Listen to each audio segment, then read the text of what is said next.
Oke, kali ini saya akan membahas tentang MacBook Pro M4 yang sudah saya pakai mungkin sekitar 1 bulan. Ada satu hal yang unik dari MacBook Pro M4 ini, tapi nanti saya akan bahas apa aja yang unik. Tapi yang jelas ini adalah base model M4 aja, bukan M4 Pro, bukan M4 Max, dan ukurannya adalah 14 inch. Karena kalau bisa kita cek, memang ada beberapa pilihan-pilihan MacBook Pro M4 Pro yang ukuran 14 inch maupun 16 inch. Ada juga yang M4 Max 14 inch maupun 16 inch. Tapi sekali lagi yang saya beli ini atau yang saya pakai ini adalah yang base model M4 aja.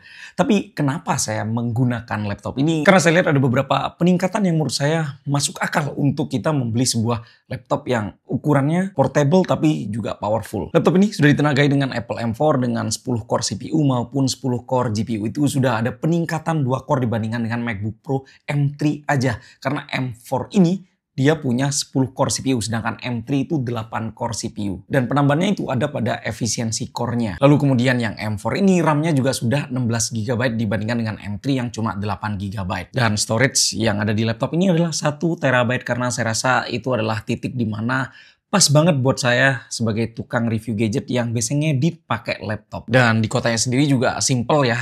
Hampir sama kayak MacBook Pro. MacBook Pro sebelumnya cuma ada MacBook-nya, kabel MagSafe yang sesuai warnanya, dan sebuah charger berdaya 70 watt. Saya sendiri sebenarnya kemarin sudah menggunakan MacBook Pro M3 Pro. Ya, M3 Pro, bukan M3 biasa.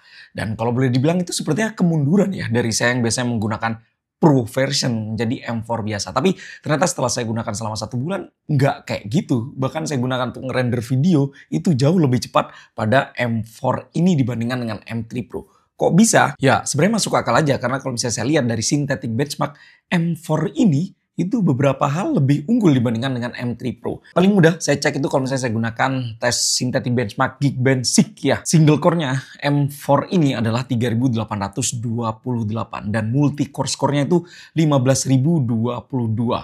Ini M3 Pro saya ini dia punya skor single core-nya itu 3108 dan multi core score-nya 15215. Ingat harga dari M4 biasa atau M3 biasa tahun lalu dibandingkan dengan M3 Pro itu jauh berbeda. Dan beruntungnya kita yang tinggal di tahun 2025 kita bisa membeli sebuah laptop yang harganya nggak perlu sampai 30 jutaan tinggi ya, 30 jutaan besar, tapi performanya itu sudah ngalahi atau hampir sama dengan laptop yang hampir 40 jutaan tahun lalu ya. Karena yang saya miliki ini dia punya bandrol harga di sekitar 31,2 juta rupiah kalau normal, tapi sekali lagi laptop saya ini nggak normal.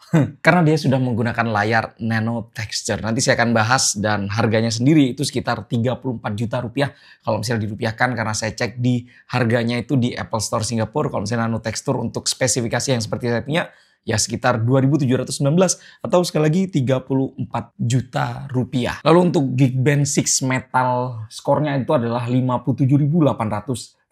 Dan sekali lagi ini adalah performa yang signifikan dari sebuah laptop yang boleh dibilang base model. Ada satu hal lagi yang menurut saya kenapa laptop ini sudah sebenarnya tidak cocok lagi dikatakan sebagai base model. Karena pada MacBook Pro M3 tahun lalu itu kalau misalnya dilihat dari port-portnya itu kurang satu, yaitu port Type-C yang ada di sebelah kanan. Sedangkan M3 Pro itu lengkap. Nah, pada MacBook Pro M4 ini, colokan atau port-portnya itu sudah sama persis dengan yang ada pada M4 Pro maupun M3 Pro. Jadi di sebelah kanan itu ada HDMI full, kemudian Type-C, kemudian ada SD card reader, dan di sebelah kiri ada port MagSafe, ada 2 Type-C dan 1 headphone jack.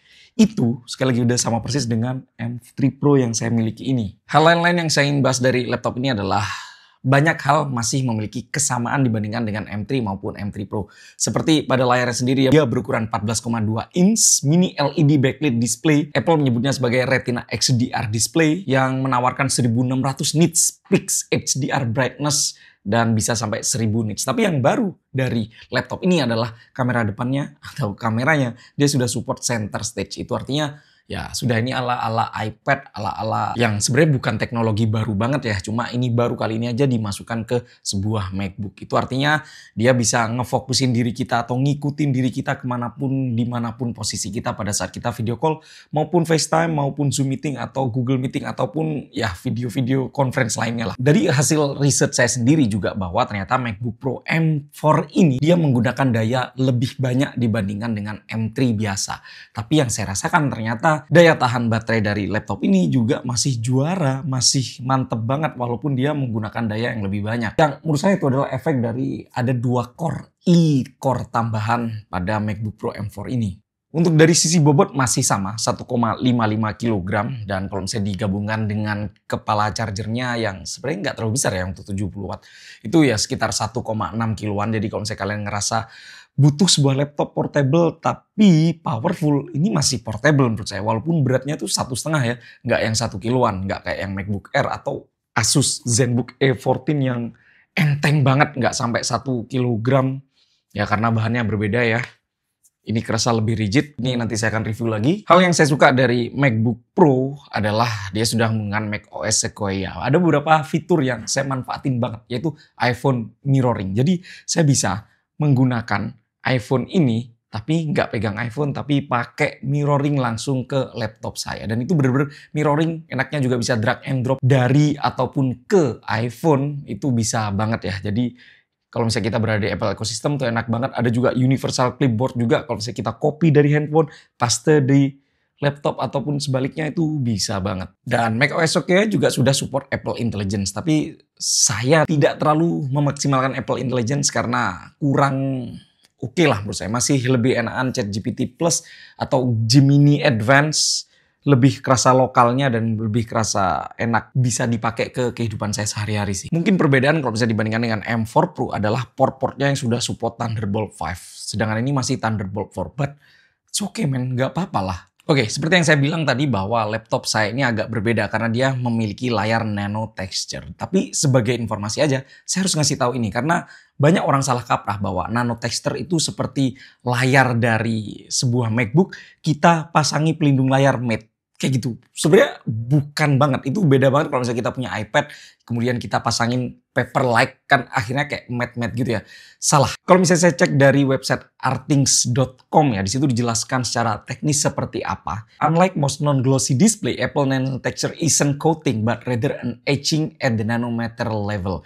Atau kalau misalnya saya translatekan, tidak seperti kebanyakan layar non-glossy, nano texture dari Apple bukanlah lapisan atau coating, melainkan etching atau ukiran pada tingkat nanometer. Ya, itu adalah ukiran. Jadi ukiran ini menyebarkan cahaya yang mengenai layar sehingga mengurangi pantulan atau glare sambil meminimalkan kekurangan umum dari layar matte seperti kontras yang berkurang.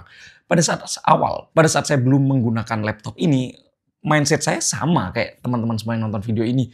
Pasti nanti warna hitamnya itu akan berkurang kan kalau misalnya dibandingkan dengan layar yang glossy kayak ini. Pasti kan darknya kerasa dark banget. Tapi ternyata enggak juga. Warnanya itu masih tajam, enggak turun sama sekali. Dan warna-warnanya itu masih akurat menurut saya. Jadi enggak kerasa ada perubahan atau shifting warna, kerasa lebih puyeh kayak gitulah bahasanya. Dan ukiran atau etching ini itu diterapkan pada keseluruhan layar. Dengan meninggalkan sebuah celah, yaitu pada satu lubang kecil berbentuk lingkaran yang ada pada webcamnya. Mungkin biar kerasa tajam juga ya si warnanya ini.